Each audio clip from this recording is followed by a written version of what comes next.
앞으로 어르신과 장애인분들에게 직접 영향을 주는 복지제도가 크게 달라질 예정인데요. 부모님을 요양병원에 모시고 계신 분들이라면 가장 부담스러웠던 간병비 부담이 크게 줄어들 수 있습니다. 또한 본인은 형편이 어려운데 부모님이나 자녀의 소득과 재산 때문에 생계급여를 받지 못했던 중증장애인의 부양 의무자 기준도 달라질 예정인데요. 여기에 장애인연금을 받을 수 있는 대상도 확대되며 65세가 되면서 기존에 받던 장애인 활동 지원이 줄어들었던 문제도 개선될 예정입니다. 다만 여기서 꼭 아셔야 할 게 있는데요. 이 내용들이 전부 지금 당장 시행되는 건 아닙니다. 2027년부터 시행을 추진하는 내용도 있고 앞으로 법 개정이나 구체적인 기준이 더 나와야 하는 내용도 있는데요. 그래서 오늘은 앞으로 달라질 복지제도 가운데 어르신과 보호자분들이 특히 알아두시면 좋을 내용 4가지만 쉽게 말씀드릴게요. 안녕하세요. 하나시니어 복지연구입니다. 제가 복지연구 일을 하면서 많은 어르신들과 보호자분들을 만나는데요. 이야기를 나눠보면 결국 가장 많이 걱정하시는 게 돈과 돌봄 문제더라고요. 부모님을 요양병원에 모셔야 하는데 간병비가 걱정된다는 분도 계시고 장애가 있는 가족을 오랫동안 돌보고 계신 분들은 앞으로 받을 수 있는 지원이 어떻게 달라지는지도 많이 궁금해 하시는데요. 그래서 오늘은 이런 분들이 알아두시면 좋은 내용만 챙겨봤습니다. 그럼 첫 번째부터 바로 볼게요. 첫 번째는 요양병원 간병비 부담이 줄어든다는 거예요. 부모님을 요양병원에 모셔본 분들은 아실 건데요. 병원비도 병원비지만 생각보다 정말 부담되는 게 간병비거든요. 특히 입원이 몇 달씩 길어지게 되면 매달 들어가는 간병비가 가족들에게 상당한 부담이 될 수밖에 없습니다. 그래서 정부가 이 부분을 손보겠다고 한 거예요. 앞으로 의료와 간병이 많이 필요한 요양병원 환자부터 간병비 부담을 낮추는 방향으로 제도가 바뀔 예정이에요. 정부 계획대로 추진된다면 대상 환자의 경우 현재 사실상 전액 부담하고 있는 간병비를 약 30% 수준만 부담하도록 낮추는 방향으로 추진된다는 건데요. 예를 들어 지금 간병비 때문에 매달 큰돈이 나가는 가정이라면 상당히 체감되는 변화가 될 수 있어요. 그런데 여기서 중요한 게 하나 있는데요. 2027년부터 모든 요양병원에 입원한 분들의 간병비가 무조건 30%로 내려가는 건 아니에요. 의료와 간병 필요도가 높은 환자부터 단계적으로 적용하고 이후 대상을 확대하는 방향이기 때문에 이 부분은 꼭 구분해서 알고 계셔야 해요. 저도 어르신들과 보호자분들을 만나보면 장기간 병원에 계셔야 하는 상황에서 간병비를 걱정하시는 경우를 정말 많이 보는데요. 실제로 제도가 시행되고 대상이 확대된다면 보호자분들에게는 상당히 큰 도움이 될 수 있을 것 같아요. 두 번째는 중증장애인의 생계급여 부양 의무자 기준인데요. 이게 무슨 말인지 쉽게 예를 들어볼게요.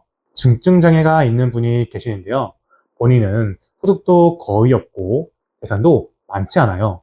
그런데 부모님이나 자녀에게 일정 수준 이상의 소득이나 재산이 있다는 이유로 생계급여를 받지 못하는 경우가 있는데요. 문제는 실제로 그 가족에게 도움을 받고 있느냐는 건데요. 자녀에게 생활비를 제대로 지원받지 못하고 있는데도 자녀의 소득이나 재산 때문에 생계급여에서 제외되는 분들이 있을 수 있다는 거예요. 그런데 이 부분이 달라질 예정인데요. 정부는 2027년 하반기부터 중증장애인의 생계급여 부양 의무자 기준을 폐지하는 방향으로 추진하고 있는데요. 쉽게 말씀드리면 중증장애인 본인의 형편은 어려운데 가족의 소득이나 재산 때문에 생계급여를 받지 못했던 문제를 개선하겠다는 거예요. 그래서 지금까지 이 기준 때문에 생계급여를 받지 못했던 분들이라면 앞으로 제도가 어떻게 확정되는지 꼭 확인해 보실 필요가 있어요. 세 번째는 장애인연금 대상이 확대된다는 거예요. 이것도 직접적으로 돈과 관련된 부분이라 해당되는 분들은 잘 봐두셔야 하는데요. 정부는 장애인연금 지급 대상을 지금보다 확대하는 방향으로 제도 개편을 추진하고 있어요. 특히 2027년부터 장애인연금 지급 대상을 상급, 단일 장애까지 단계적으로 확대하는 방안이 추진되고 있는데요.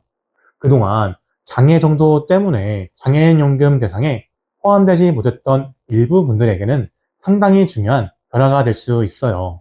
그런데 여기서 상급 장애가 있으면 이제 전부 장애인연금을 받을 수 있는 건가요? 이렇게 생각하시면 안 되는데요. 장애인연금은 장애 정도만 가지고 결정하는 게 아니라 본인과 배우자의 소득과 재산 등을 함께 보기 때문이에요. 따라서 대상 범위가 확대되더라도 실제 선정 기준을 충족해야 받을 수 있어요. 그리고 제가 이 내용에서 또 하나 눈여겨본 부분이 있는데요. 생계, 의료기부를 받고 있는 18세 이상 중증 장애인의 경우에는 장애인 연금을 따로 신청하지 않아도 지급할 수 있도록 신청 간주 방식도 추진된다는 건데요. 이런 건 상당히 좋은 변화라고 생각돼요. 복지제도가 있어도 정작 본인이 몰라서 신청하지 못하면 아무런 혜택도 받지 못하잖아요. 그런 분들을 조금이라도 줄이겠다는 거예요. 네 번째는 65세 이후 장애인 활동 지원이 달라진다는 거예요. 제가 장기요양과 관련된 일을 하고 있기 때문에 특히 눈에 들어왔던 내용인데요. 이것도 상황을 하나 생각해 보시면 이해하기 쉬워요. 장애인 활동 지원 서비스를 오랫동안 이용하던 분이 계세요. 그런데 나이가 들어서 65세가 되고 장기요양 등급을 받게 되면 기존에 이용하던 장애인 활동 지원과 장기요양 서비스 사이에서 문제가 생길 수 있는데요. 왜냐하면 두 제도가 제공하는 서비스가 완전히 똑같은 게 아니거든요.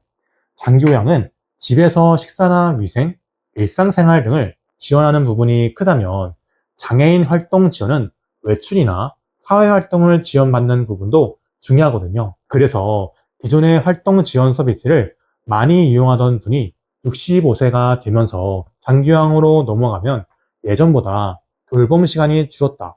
밖에 나갈 때 도움받기가 어려워졌다. 이런 문제가 생길 수 있었던 거죠. 그래서 이걸 두고 65세 복지절벽이라는 이야기도 나왔어요. 정부는 이 문제를 개선해서 2027년 7월부터 65세 이후에도 기존 장애인 활동 지원 서비스를 계속 이용할 수 있도록 선택권을 확대하는 방향으로 추진하고 있어요. 저는 이 부분은 실제 현장에서도 상당히 의미가 있다고 생각되는데요. 나이가 65세가 됐다고 해서 그분이 어제까지 필요했던 도움이 오늘 갑자기 필요 없어지는 건 아니잖아요.